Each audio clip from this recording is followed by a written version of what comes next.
सीताराम पदाम्बुजो मधुपर्णं यन्मानसं लीयते।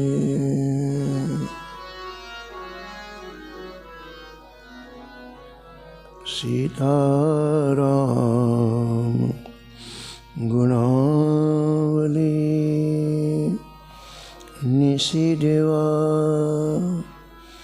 यज्जीवया पीयते।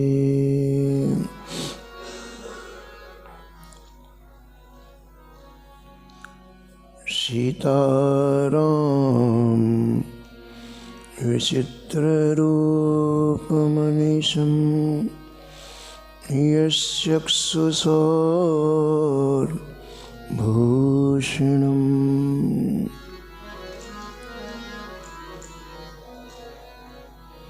सीताराम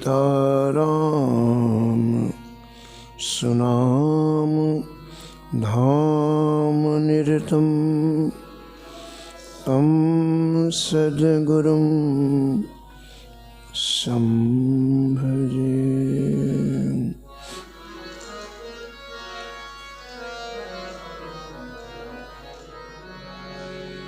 नीलाम्बुजश्यामल कोमलांगं सीतासमारोपितवामभागम्।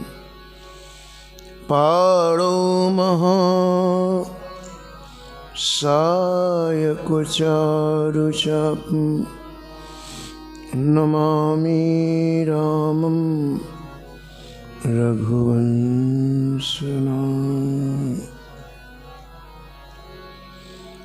यत्र यत्र रघुनाथ कीर्तनं तत्र तत्र कृतमस्तकाञ्जलिं। बाष्पवारि परिपूर्णलोचनं मारुतिं नमत राक्षसान्तकम्।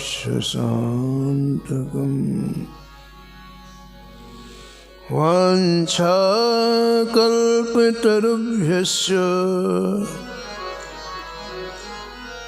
कृपासिन्धुभ्य एव च पतितानां पावनेभ्यो श्रीवैष्णवेभ्यो नमो नमः। भक्त भक्ति भगवंत गुरु चतुर्नाम वपु एक।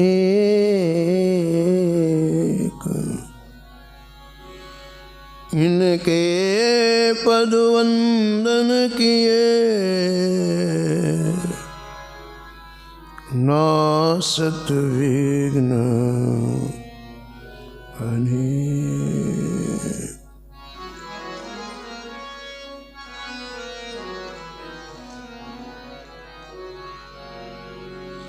हरजू आए विराजिए कथा सुनहु इतिहास। तुम श्रोता या माल के तुम पद रज ममवा।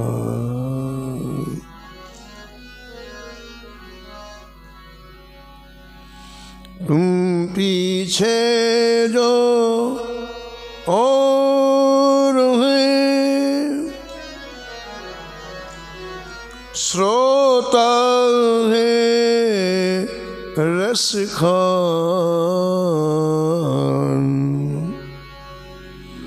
तिनके सकल मनोरथ पूर्वहु श्री भगवान।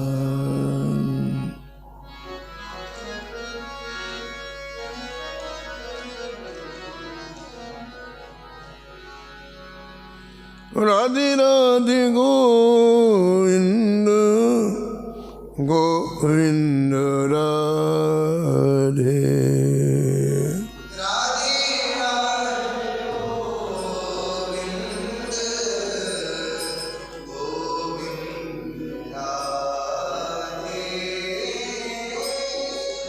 राधे राधे गोविंद गोविंद राधे।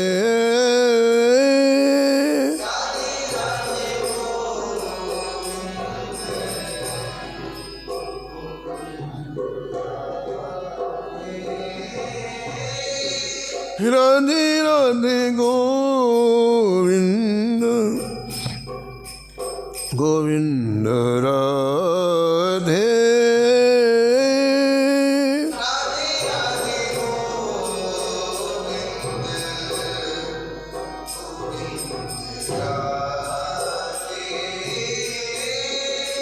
गोविंद राधे बोलो गोपाल राधे। गोविंद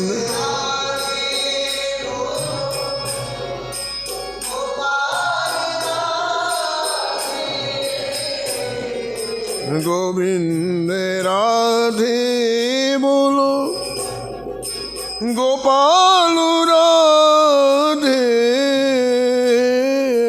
गोविंद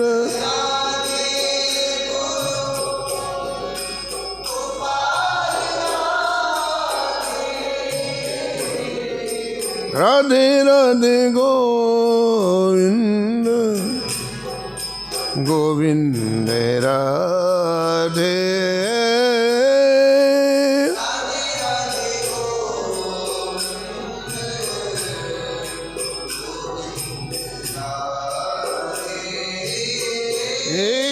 राधे राधे गोविंद गोविंद राधे।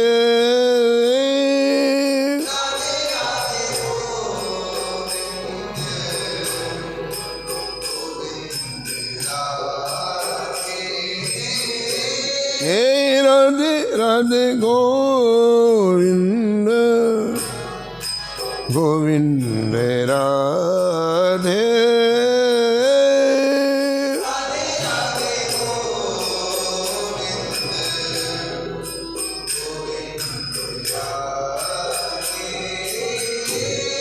श्री जानकी वल्लभ लाल की, श्री मंगल मूर्ति हनुमान जी महाराज की, सपरिकर श्री भक्तमाल जी की, सब संत भगवान की, श्री स्वामी अग्रदास जी महाराज की, श्री नाभाजी महाराज की, श्री प्रियादास जी महाराज की, श्री वृंदावन धाम की, श्री राधा वल्लभ लाल की, श्री बांके बिहारी लाल की, श्री गिरिराज जी महाराज की, श्री यमुने महारानी की, श्री रामनाम महाराज की, श्री जगतगुरु स्वामी श्री रामानंदाचार्य भगवान की, श्री महाराज जी की जय जय श्री राधे।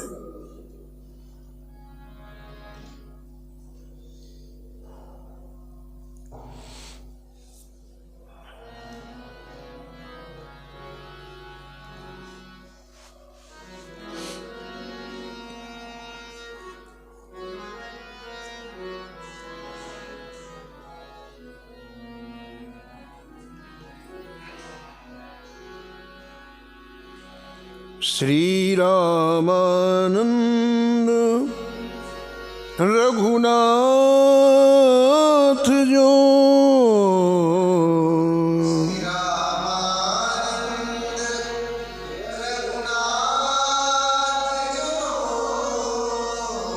द्वितीय से तू जग तरण कियो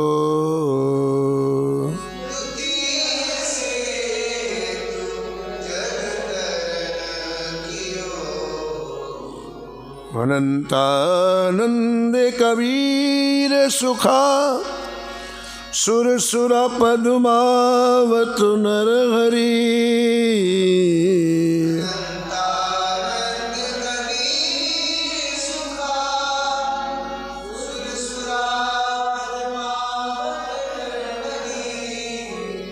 पीपा भावानंद हृदास धना सेन सुर सुर की घर हरी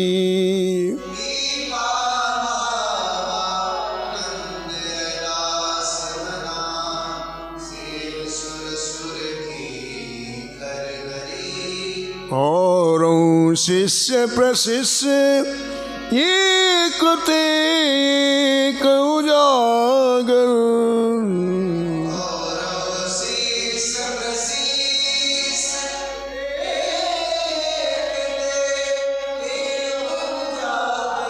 जग मंगल आधार भक्ति दस धाके आगर जग मंगल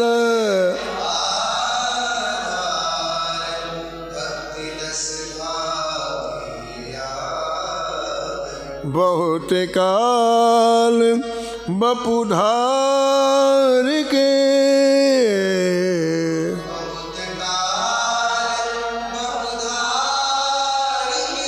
प्रणत जनन को पार दियो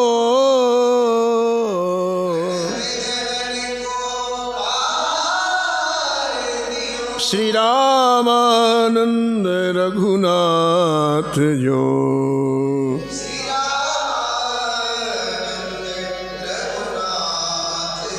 द्वितीय से तू जग तरण कियो तरण कियो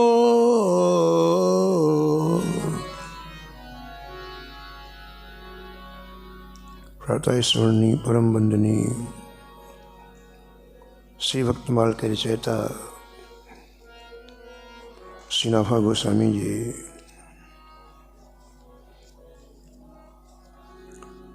श्री ठाकुर जी के परम प्यारे दुलारे भक्तों के चरित्रों का वर्णन किया है। इस छप्पे में जगत गुरु स्वामी श्री रामानंदाचार्य जी महाराज का स्मरण करते हुए निष्कर्ष के रूप में कहते हैं, आपने अनेक विशिष्ट जनों के माध्यम से, महाभागवतों के माध्यम से सारी सृष्टि भक्तिमय बना दी। भक्ति रस की ऐसी आपने धारा बहाई जहाँ पात्र पात्र सभी उस धारा में अपने अंतःकरण को डुबो सके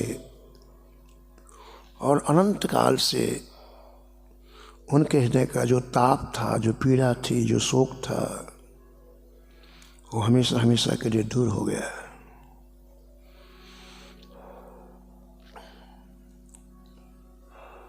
महान महान पुरुष भी स्वामी रामानंदाचार्य जी के चरणों में उपस्थित हुए। उन्हीं में से श्री गालवानंद जी, जो सुखदेव जी के ही अवतार माने जाते हैं, परमहंस चक्रचूड़ामणि सुखदेव जी के अवतार माने जाते हैं, श्री वेदव्यास जी के कहने से वो भी गुरु रामानंदाचार्य जी के चरणों में उपस्थित हुए, दीक्षा प्राप्त की। दीक्षा प्राप्त करते ही दिव्य दृष्टि प्राप्त हो गई और उन्होंने अपनी जिज्ञासा प्रकट की। भगवान, श्री ठाकुर जी की भक्ति बड़ी दुर्लभ मानी जाती है, सामान्य व्यक्ति उसको कैसे प्राप्त करे। गुरु रामानंदाचार्य जी इस प्रश्न को सुन के बहुत आह्लादित हो गए, प्रसन्न हो गए। जीवन का एक क्षण मूल्यवान है, हमारी बात भी मूल्यवान होनी चाहिए, निरर्थक बात नहीं होनी चाहिए। और ऐसा सत्संग हो जहां जीव मात्र का कल्याण हो। समय रुकता नहीं है, उस समय हम चाहे सामान्य बातें करें, चाहे अत्यंत ही गर्हित बातें करें, चाहे श्रेष्ठ बातें करें, इन महापुरुषों का यही स्वभाव है। इनके मुख से जो भी निकलता है वो जीव मात्र के हित के लिए निकलता है। इसलिए इनके प्रश्न को सुनकर गुरु रामानंदाचार्य जी प्रसन्न हुए और कहा, अवश्य कैसा भी व्यक्ति हो, उसमें 7 तरह के साधन प्रकट हो जाएं तो भक्ति उसके हृदय में प्रकट हो जाए। पहला साधन है असंतोष, दूसरा साधन है अभ्यास,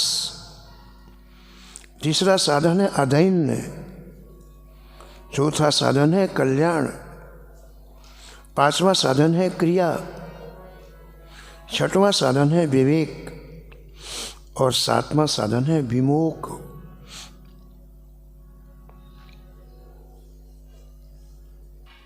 संसार में असंतोष अच्छा नहीं माना जाता है। संसार में असंतोष हुआ तो आप कभी भगवान का भजन नहीं कर सकते।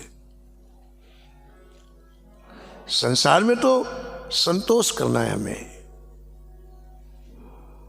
भगवान कहते हैं सबरी से, आठों जथा लाभ संतोषा,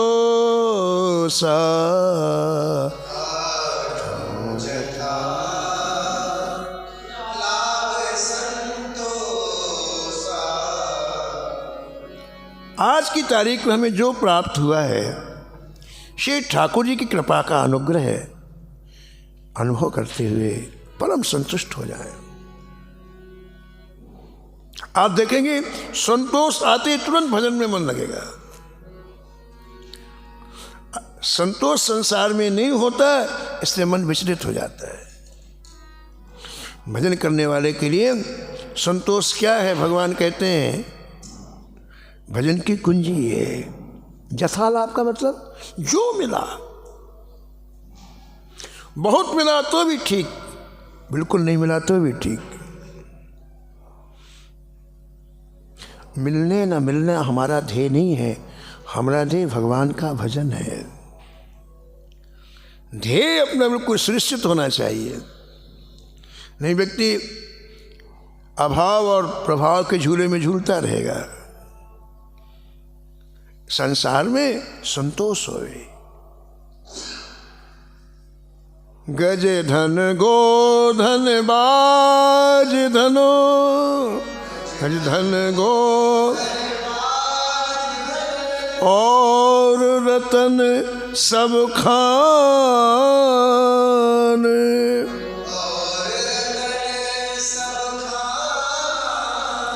जब आवे संतोष धन,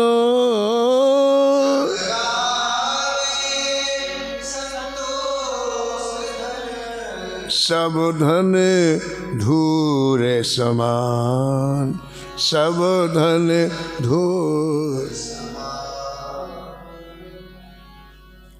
अनेक तरह के धनों का वर्णन किया है। बड़े बड़े हाथी हजारों की संख्या में होना, बड़े बड़े घोड़े होना, रत्न हीरे मोती होना, लेकिन ये जितने प्राप्त होते ना उतनी भूख बढ़ती जाती है। लेकिन संतोष धन आ जाए तो फिर कुछ नहीं चाहिए। सब धन धूर समान। संसार में संतोष चाहिए। आपका चित्त स्थिर हो जाएगा। लेकिन अध्यात्म में, भक्ति में रामानंदाचार्य जी कहते हैं असंतोष चाहिए। कितना भी भजन करें, मन यही करे कुछ नहीं किया। श्री कृष्ण चैतन्य महाप्रभु जी कृपा पाठ श्री रूप गोस्वामी जी जब भगवान नाम लेते तो रोते रोते कहते, हे गोविंद, एक जीवा से नाम लेने में रस नहीं आता, मेरी 1000 जीवाएं बना दो आप। भगवान श्री कृष्ण को उच्चारण करके जब वापस आते तो ब्रजांगनाएं श्री कृष्ण के स्वरूप माधुरी को देखती तो ब्रह्मा जी को गालियां देती। अरे ब्रह्मा, तुझे पता नहीं श्याम सुंदर कितने सुंदर है, तूने 2 ही आंखें दी। अरे तेरे को रोम रोम में आंखें लगानी थी, तब इन सुंदरता को निहार पाते। असंतोष, भगवान के भजन में, भगवान की भक्ति में असंतोष होना चाहिए। और भरत जी त्रिवेणी संगम में स्नान किया, गंगा यमुना सरस्वती का जहाँ संगम है, और कहा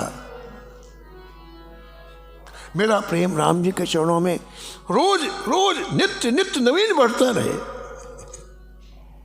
अर्थ न धर्म न काम कछु, अर्थ न धर्म गति न चाहो निर्वाण,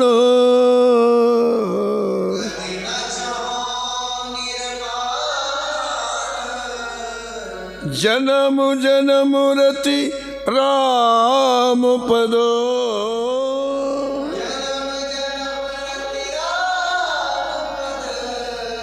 यह वरदान न आन,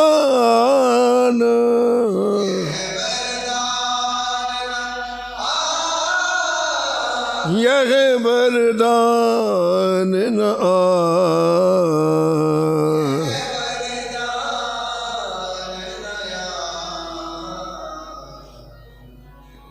हे गंगे, हे संगम, हे प्रयागराज, मेरा श्री ठाकुर जी के चरणों में जो प्रेम है वो एक जन्म में पूरा नहीं होगा, इससे मुझे करोड़ों जन्म दो। और प्रेम चाहिए, और प्रेम चाहिए, और प्रेम चाहिए, और इसके सिवा कुछ नहीं चाहिए। एक खास बात है, हमें तो भगवान भी चाहिए और संसार भी चाहिए। दिक्कत यहाँ है, जैसे एक म्यान में 2 तलवार नहीं रह सकती हैं, ऐसे एक हृदय में 2 नहीं रह सकते हैं। प्रेम गली अति साकुरी,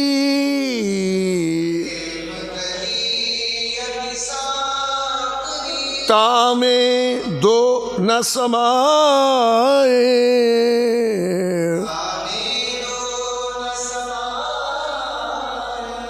इसलिए भरत जी कहते और कुछ नहीं चाहिए। भगवान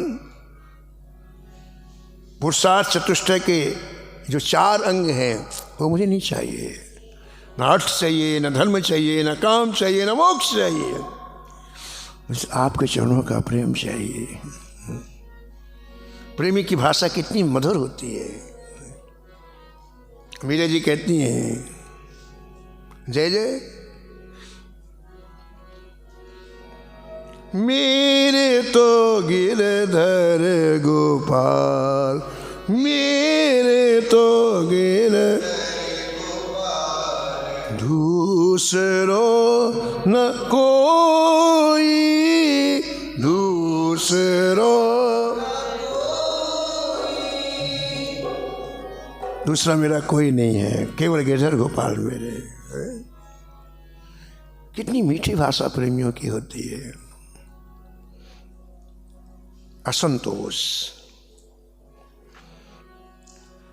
नाभाजी ने भक्तमाल लिखी, पहले थोड़ी पता था नाभाजी को कि भक्तों के चित्त में इतना रस है। जब लिखने बैठे तब पता चला। अरे वृंदावन जब हम आएंगे तब तो पता चलेगा वृंदावन में कितना रस है। कोई बम्बई कलकत्ते थोड़ी पता चलेगा। आप यहाँ आएंगे यहाँ की रज का स्पर्श आपको प्राप्त होगा, संतों का दर्शन होगा, तो पता चलेगा रे रे कितना रस है वृंदावन। नागरीदास जी आए तो यहाँ जब वृंदावन में प्रवेश किया तो डूब गए, तो रोने लग गए।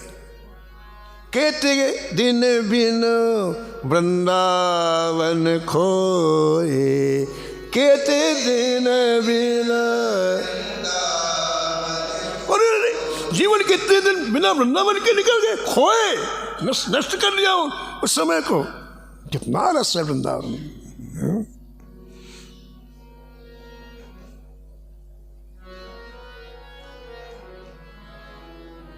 यद्यपि मिले कोटि चिंतामणि,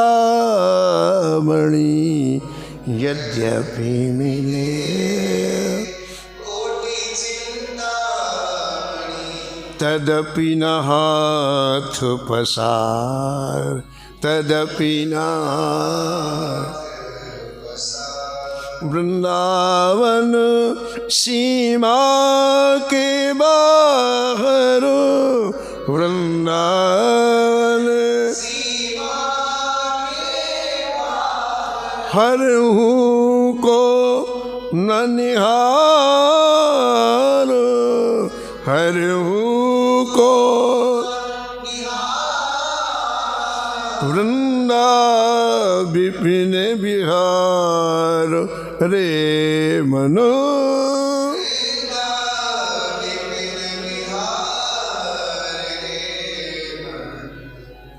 इन रसिकों को वृंदावन का रस मिला है। ठाकुर जी को अंगूठा दिखा रहे हैं, दर्शन देना तो वृंदावन में, तो बाहर से में कोई मतलब नहीं, बने रहो ठाकुर।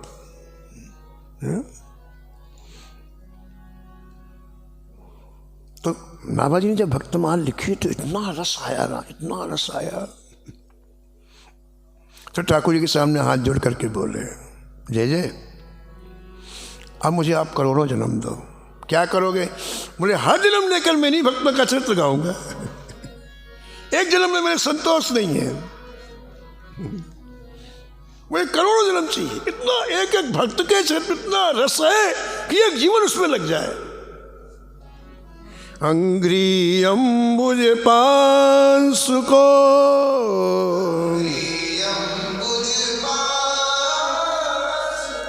जन्म जन्म हो याच हो,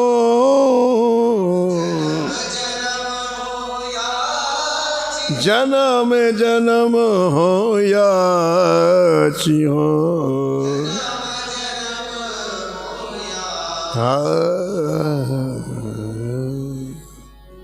देखो श्री रामानंदाचार्य जी महाराज अनुग्रह करते हैं, हे गालवानंद जी, हृदय में भक्ति प्रकट करने का पहला साधन है असंतोष। कभी मन में तृप्ति ना हो, बहुत भजन कर लिया, बहुत भक्तमाल की कथा सुन ली, बहुत भागवत की, ना ना ना ना, कथा यदि आपने सुनी है ना तो और भूख बढ़ेगी, और भूख बढ़ेगी, और भूख। गोस्वामी ने रामचरितमानस में लिखा, भगवान का कोई सत्कर्म करने के बाद आपको ऐसा लगे बहुत कर लिया, तो जीवन में रस का प्रादुर्भाव नहीं होगा। रस तो किसी चीज को बार बार करो तब उत्पन्न होता है ना। राम कथा जे सुनत अघाही, राम कथा रस विशेष जाना तिन नाही,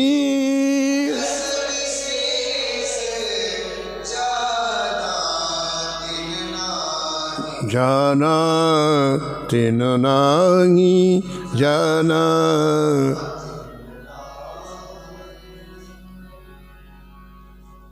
राजा पृथु ने कहा भगवान से, भगवान में 10,000 कान दे दो। क्या करोगे इतने कान?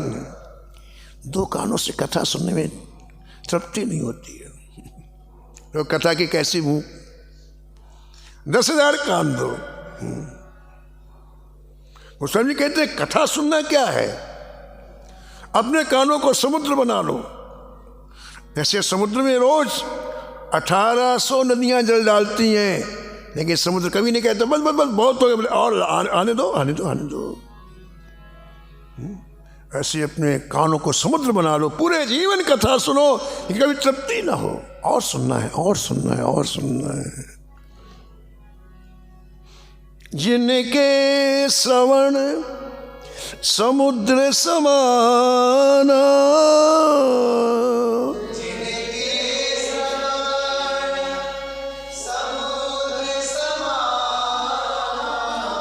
कथा तुम्हारो सुभग सरिनाना, कथा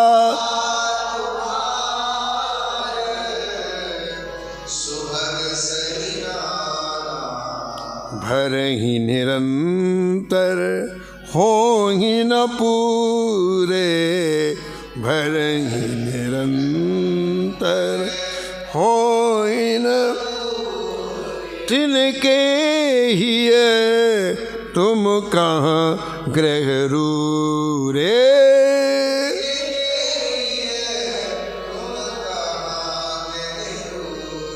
श्री वाल्मीकि जी कहते हैं कि ये राघो, जिनका ऐसा जीवन है, कथा के लिए इतनी प्यास है, उनके हृदय में तुरंत निवास करो आप। बड़ा सुंदर घर है, हाँ, कथा सुनते सुनते बढ़िया पवित्र घर बन गया, वहीं रहना है, बढ़िया जगह।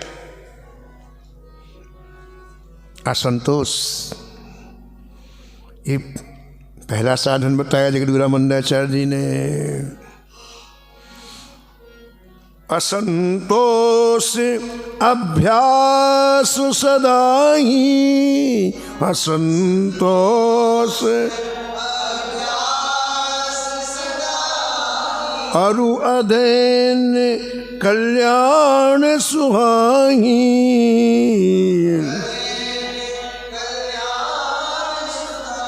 कल्याण सुहाई, कल्याण सुहाई। दूसरा साधन बताते हैं अभ्यास।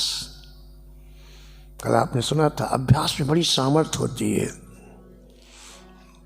नंदगांव में गोसाई जी रहते थे, करीब 90 वर्ष के हो गए, तो एक जगह मिले तो बातचीत होने लग गई।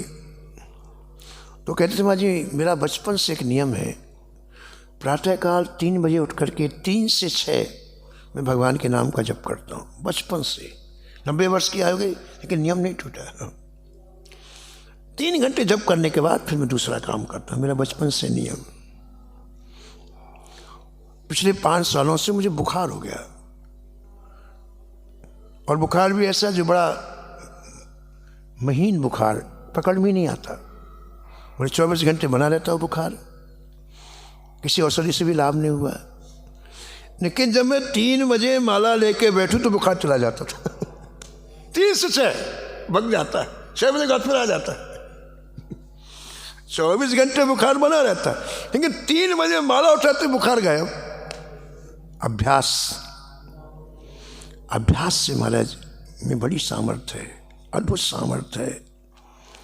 तो ये अभ्यास भक्ति प्रकट करता है, ऐसा आचार्य चरण कहते हैं।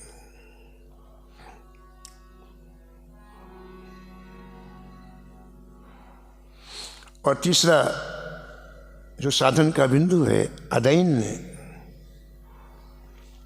संसार में तो अदैन्य का तात्पर्य क्या होगा? कठोरता। लेकिन यहाँ जो आचार्य चरण कह रहे हैं वो अदैन्य का तात्पर्य है किसी के सामने किसी वस्तु के लिए गिड़गिड़ाना नहीं। हम छोटी छोटी बातों के लिए देन,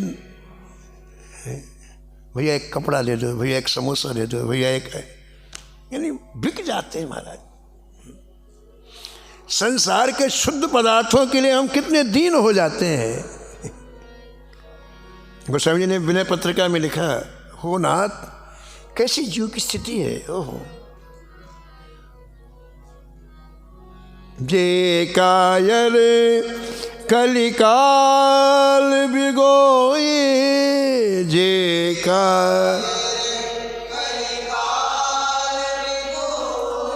केवल कलिमल साने,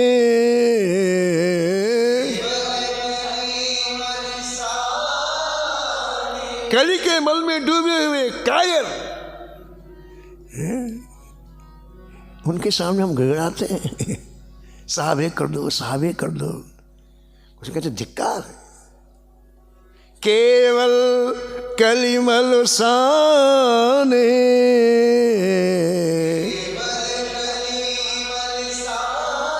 सूखत बदन प्रशंसत तिनका,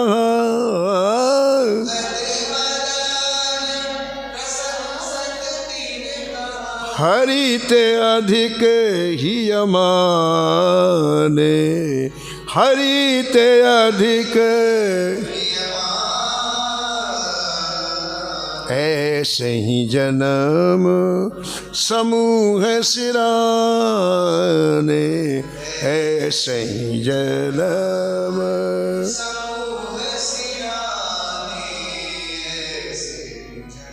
हमने उन्हें भगवान से ज्यादा मान लिया, हरिते अधिक। भगवान कहते हैं कभी इसको मेरा दास मत मानना। मोर दास कहाय नर आशा, कहूँ तो कवन करे विश्वास। अरे मेरा होके ये क्षुद्र वस्तुओं के लिए गिड़गिड़ा रहा है, मेरा दास हो सकता है क्या? कभी नहीं हो सकता है।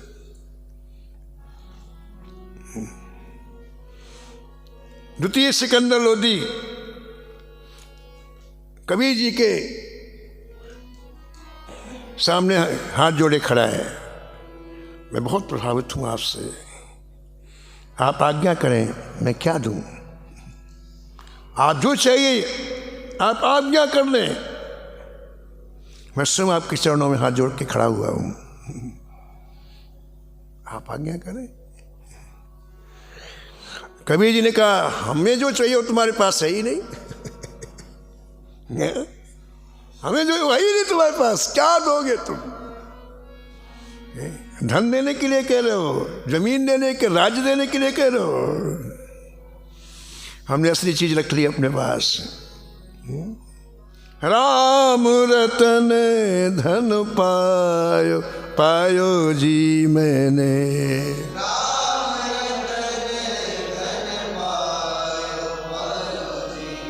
हाँ राम रतन धन पायो, पायो जी मैंने।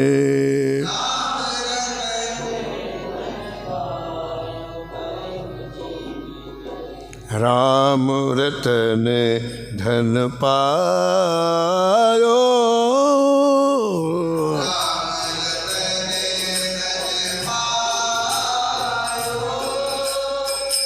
खर्च न खूटे, चोर न लूटे, खर्च न, और कभी कमता नहीं है। दिन दिन बढ़त सवायो,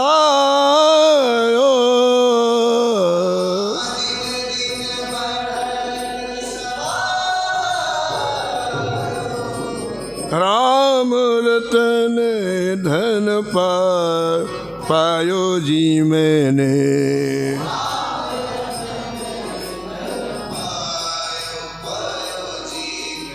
इसलिए वास्तव में कुछ नहीं चाहिए, जो तेरे पास है तुझे पता नहीं, उसमें अनर्थ ही अनर्थ है, और जो हमारे पास है उसमें समर्थ ही समर्थ है। बादशाह देखता रहा, कबीर जी वहां से चले गए गंगा किनारे। कितने संतों का चरित्र महाराज, किसी के सामने कभी गिड़गिड़ाना नहीं। अगर आप ठाकुर जी के हैं तो आपको एहसास होना चाहिए कि ठाकुर जी क्या सोचेंगे। एक सम्राट का बेटा किसी पान वाले के पास जाए, भैया 2 रुपए दे दो, ये सम्राट की इंसल्ट है कि सम्राट का सम्मान है। डूब के बनाना चाहिए ऐसी औलाद को। हम इनकी औलाद होके किसी के सामने गिड़गिड़ाएं, धिक्कार है। अदैन आचार्य चरण कहते हैं कभी कुछ मांगना नहीं चाहिए किसी से। सुतीक्षण जी के आश्रम में राम जी आए। सुतीक्षण, राम जी आ रहे हैं, मेरे शरीर की नाचीज क्या। जंगल में कुटिया बना के भजन कोई नहीं जानता था। 90% ऐसे महापुरुष हैं भारत में जिन्हें कोई नहीं जानता। महाराज भजन करो, रस पी रहे हैं। तो विचार किया कि मुझे तो कोई नहीं जानता, राम जी आ रहे। अरे मैंने जीवन में क्या किया कि राम जी मेरी कुटिया में आ रहे हैं? मैंने क्या किया ऐसा? विचार करने लगे, न मेरे में जप है, न तप है, न त्याग है, कोई भी तो ऐसी क्रिया नहीं कि राम जी जिससे प्रभावित होकर के आए। विचार करते करते करते करते एक बात हृदय में आई, ध्यान में आई। हाँ, जीवन में एक काम किया है, कभी किसी के सामने हाथ नहीं फैलाया। सुतीक्षण जी विचार कि क्यों आ रहे राम जी? बोले मैंने जीवन में एक काम किया है, कभी किसी के सामने हाथ नहीं फैलाया। और ठाकुर जी को बहुत प्रिय होता है तो कभी किसी के सामने हाथ नहीं फैलाता है। सो प्रिय जाके गति न आन की, सो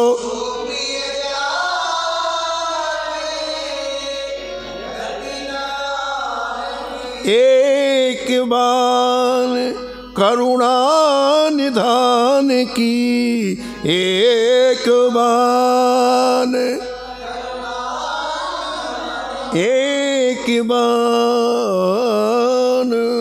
करुणा निधान की, एक बार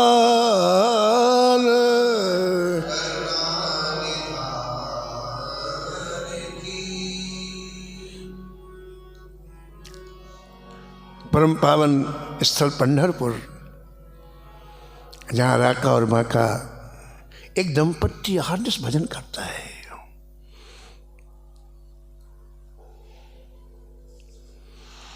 उन्होंने कभी ठाकुर जी से कुछ चाहा नहीं। उनके पास जीवन में क्या क्या है पहनने के लिए, दोनों के पास एक एक कपड़े हैं। घर में क्या है? कुछ भी नहीं है, एक अन्न का दाना भी नहीं है। जीवन निर्वाह कैसे होता है?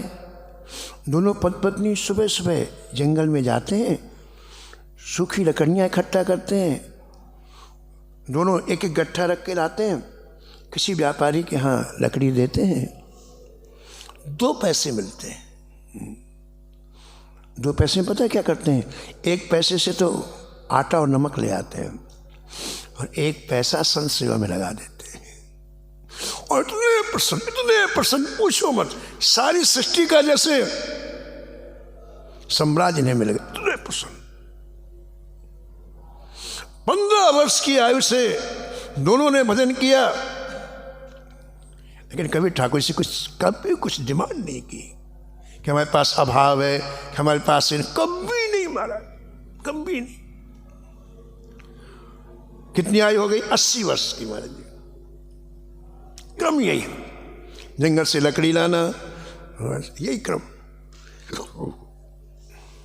एक दिन गर्मी के दिन थे, लकड़ी का बोझा रखे थे, शरीर पसीने पसीने हो रहा, वृद्ध शरीर। उसी नामदेव जी को देखा नहीं गया। नामदेव जी ने देखा हो, इतने दिनों से भजन कर रहे हैं, एक हमारा ठाकुर कैसा है विट्ठल,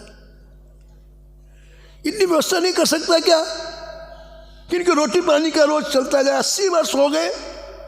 अरे किसी सेठ क्या कोई नौकरी को उसको दया आ जाती है कि वृद्धावस्था में चलो इसकी व्यवस्था कर दें। गुस्से में गए नामदेव जी, बोले जय जय बहुत हो गया, बहुत हो गया। ऐसी दयालुता को, ऐसी कृपालुता को धन्यवाद। क्या हुआ? बोले राका बाका पूरे जीवन आपके भजन में लगे रहे और आपने आज तक 2 रोटी की व्यवस्था नहीं की उनको, अभी भी रोटी के लिए जंगल जाना पड़ता है। ठाकुर जी के नित्य डबडबाए। नामा राका बाका का भजन अलग है। उसके भजन में चाह नहीं है, कामना नहीं है, उसे केवल मैं चाहिए, वो केवल मुझे चाहता है। सही भजन यही है जहां केवल हृदय में ठाकुर जी के लिए अभिलाषा हो, बस। अब कछु नाथ न चाहिए मोरे, अब कछु नाथ न चाहिए मोरे। केवट कहता है कि जरिए जब तक मैंने आपका दर्शन नहीं किया था तब तक तो मैं 2 रुपए लिए बिना नाव से किसी को उतारता नहीं था। चाहिए, परिवार का पालन करना है, जीवन का निर्वाह करना। लेकिन जैसे मैंने आपका दर्शन किया, इतना हृदय तृप्त हो गया, अंतःकरण तृप्त हो गया, अब मुझे कुछ नहीं चाहिए। अब कछु नाथ न चाहिए मोरे,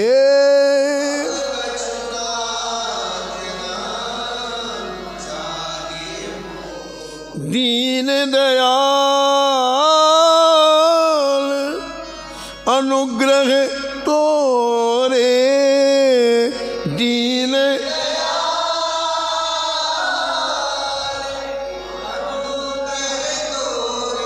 अब कछु नाथ न चाहिए मोरे।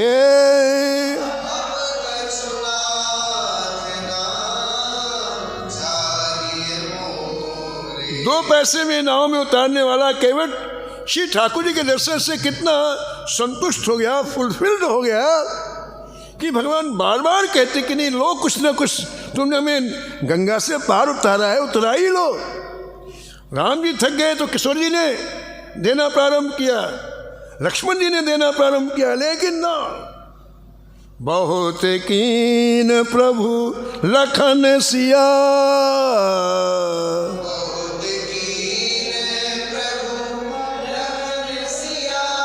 नहीं कछु केवट ले, नहीं कछु। भगवान श्री राम प्रसन्न हुए और श्री जी की तरफ देखकर कहा, ये भक्ति का अधिकारी है, भक्ति मांगी नहीं मांगी किस पर, ये विशेष बात है। लेकिन जहां अधिकार होता है चीज अपने आप आती। आज झगड़ा किसका है?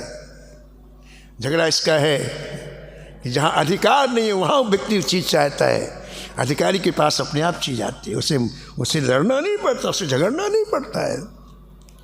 तो केवट ने भक्ति मांगी नहीं, जबरदस्ती दिया।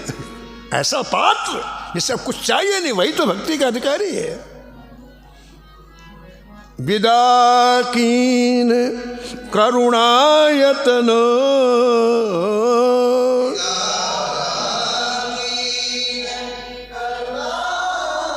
भक्ति विमल बरुदे, भक्ति विमल दे, भक्ति भर दे।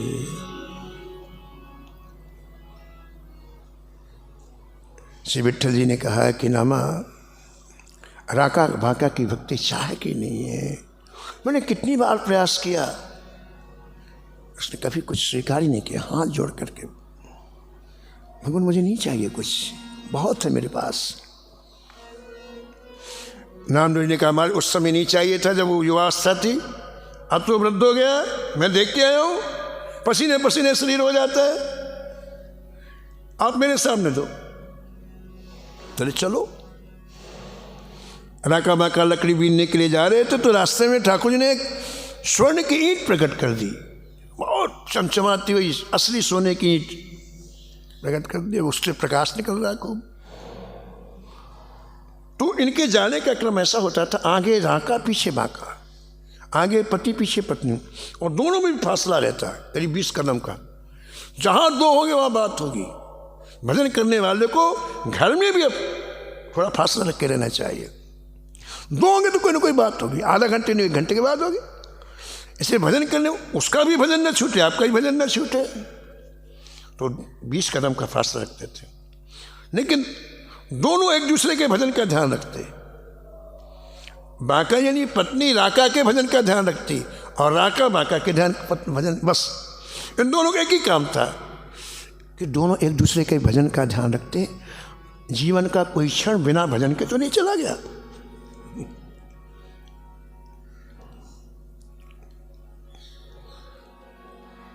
राका जी ने सोने की ईंट देखी तो डर गए, ओहो भजन चला जाएगा। अब देखो ये है, कभी मन थोड़ा सा विपरीत जाए तो भयभीत हो जाओ, अरे इससे भजन चला जाएगा हमारा।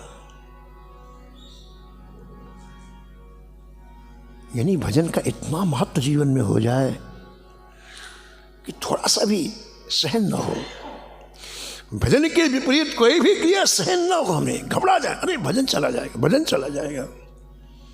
तो राका जी ने सोने की ईंट देखी, अरे तो भजन चला जाएगा, ये तो सब चित्त को पकड़ने वाले हैं। तो मिट्टी उठाई और सोने की ईंट में डाल। मेरी पत्नी देखेगी तो भजन माला छोड़ के ईंट उठाने लग जाएगी। पीछे पत्नी ने देखा कि माला छोड़ के क्या कर रहे, मिट्टी को उठा रहे, तो दौड़ के आई, क्यों जी भजन क्यों नहीं कर रहे हो? पहले के व्यक्ति झूठ नहीं बोलते थे और अब के व्यक्ति सत्य नहीं बोलते, वैसे तो थोड़ा सा फर्क है, ज़्यादा नहीं है। पहले कभी कोई झूठ नहीं बोलता, इससे गलती का सुधार हो जाता था। मान लो गलती तो मनुष्य का जीवन में होती है, लेकिन झूठ नहीं बोलते थे ना तो सुधार हो जाता था। और अब व्यक्ति महाराज सत्य नहीं बोलता, सुधार नहीं होता है। एक रोगी व्यक्ति कहे कि मैं स्वस्थ हूं तो डॉक्टर क्या करे बताओ? रोगी व्यक्ति जब ये कहे ना मुझे रोग है तो इलाज करेगा, और मैं स्वस्थ हूं, तुम कौन मरेगा? तू ही मरेगा, डॉक्टर को क्या है? वो हालत हमारी है। झूठ का आश्रय प्रबलतम हमारे जीवन में है, बहुत ज्यादा। इससे लक्ष्य की प्राप्ति नहीं होती है। व्यक्ति अपने को ठगता है, अपने पैर में कुल्हाड़ी मारता है। पत्नी ने पूछा भजन क्यों नहीं कर रहे हो, क्यों नीचे उठ के मिट्टी पकड़ रहे हो? तो सत्य बोल दिया, देवी ये सोने की ईंट थी, मैंने सोचा तुम्हारा स्त्री शरीर है, तुम्हारा सोना चांदी में ज़्यादा ममता होती है, ऐसा ना हो कि भजन छोड़ के तुम सोने की ईंट पकड़ लो तो जीवन से भजन चला जाए। तुम्हारा भजन बचाने के लिए मैं इसमें मिट्टी डाल रहा था, ना दिखेगी ना मन में आकर्षण होगा।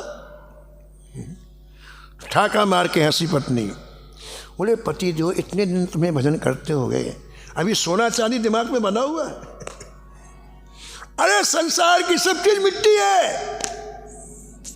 जो मिट्टी आप डाले कम चमकने वाली हो, ज्यादा चमकने वाली है, लेकिन संसार की हर वस्तु नाशवान है, मिट्टी है, एक दिन मिट्टी बन जाएगा, शरीर मिट्टी बन जाता है। छोड़ो इसे, उठाओ माला। हरे राम। राका ने पहली बार देखा कि वास्तव में भजन तो इसी ने किया है। मुझे तो भी इतना ज्ञान है कि ये संपत्तिवान मूल्यवान है नहीं है, इससे तो कुछ भी ज्ञान ही नहीं है, सब चीज मिट्टी दिखाई पड़ रही है। राका पत्नी के चरणों में साष्टांग प्रणाम किया, कहा देवी जैसे तुम्हारी वृत्ति है ऐसे मुझे भी आशीर्वाद दो, मेरी भी वृत्ति हो जाए। ठाकुर जी के सिवा सब चीज मुझे मिट्टी दिखाई पड़े, मिट्टी मतलब निरर्थक दिखाई पड़े।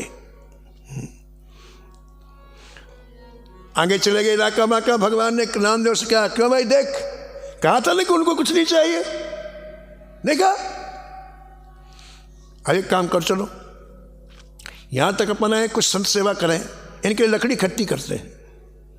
तो दोनों भाई नामदेव जी और ठाकुर जी ने सूखी सूखी लकड़ियों के बंडल कई बना दिए, इनको मेहनत ना पड़े। अब देखो एक बड़ी बात, बड़ी अच्छी बात है इसमें, अब ये आएगा बिंदु।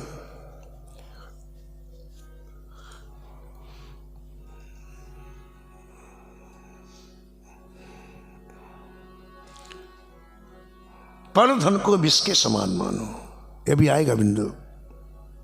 धन पराओ विष ते विष भारी, धन पराओ जननी सम जानहि पर नारी, जननी जानहि धन पराओ, विषते विष भारी।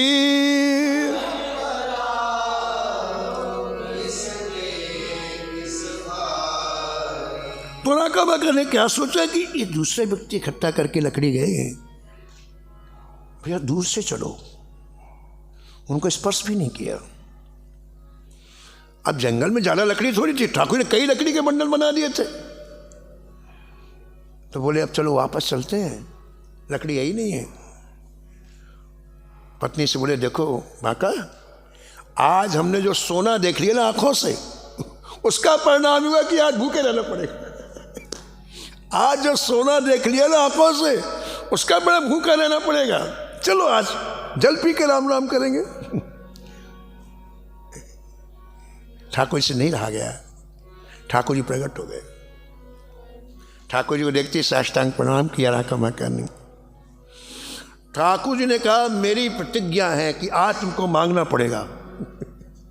ठाकुर जी मूड में आ गए, आज तुमको मांगना पड़ेगा, मांगो, कुछ भी हो जाए मांगो। अब महाराज राका बाका को ऐसा लगा किसी ने पहाड़ रख दिया हो सिर पर, जो कभी नहीं मांगता।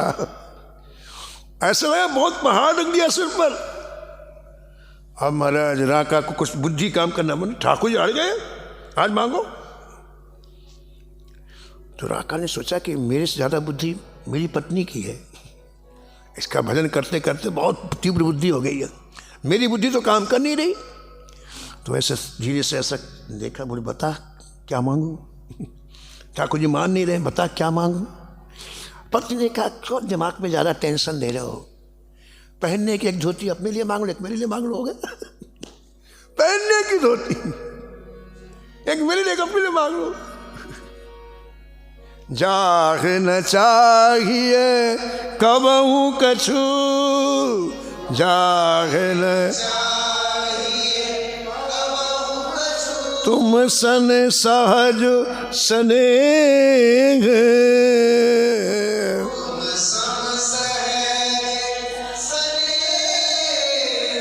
बसहु निरंतर तास उरो,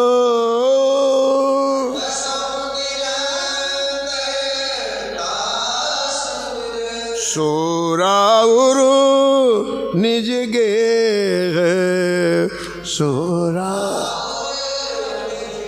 कितनी बढ़िया बात गोस्वामी जी कहते हैं कि जैसे जो कभी आपसे कुछ मांगता नहीं है वो आपका निजी घर है, और जो मांगता है किराए का घर है। अब किराए के घर से किराया खाली करना पड़ेगा ना बाबा, मकान बन गया, चलो 1 साल हो गया, बढ़ो किराया बढ़ाओ। निजी घर में है कौन किसकी हिम्मत है, बड़े मस्त पड़े। जिसे कुछ नहीं चाहिए वो निजी घर है ठाकुर जी आपका, वहां से आपको कहीं आना जाना नहीं है। और जो महाराज जी कामना वाले, आज सब्जी लाओ, आज दूध लाओ, आज कपड़ा लाओ, आज गाड़ी लाओ, रोज दौड़ाएगा महाराज आप। किराए वाले पर्सन किराया लाओ, रहते तो किराया लाओ। ये निजी घर है। हनुमान जी कुछ नहीं चाहते, इसलिए महाराज सोते ठाकुर जी हनुमान जी के हृदय में। बंदौ पवन कुमार खलवन पावक ज्ञान घनो, बंदौ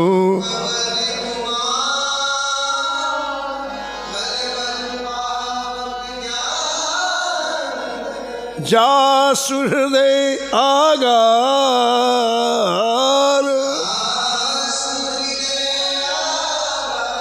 बसहि राम सर चाप धरो, बसहि राम।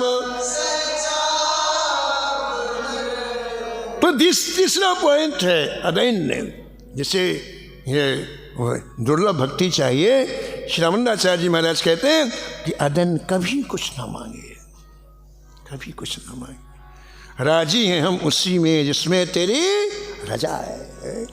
मालपुआ खिलाओ तो जय जय, और जल केवल जल पिलाओ तो जय जय। राजी हैं हम उसी में जिसमें तेरी रजा है। अब 4 बिंदु और बचे। वो समय की मर्यादा में आप कल श्रवण करेंगे। आज वाणी को यहीं पर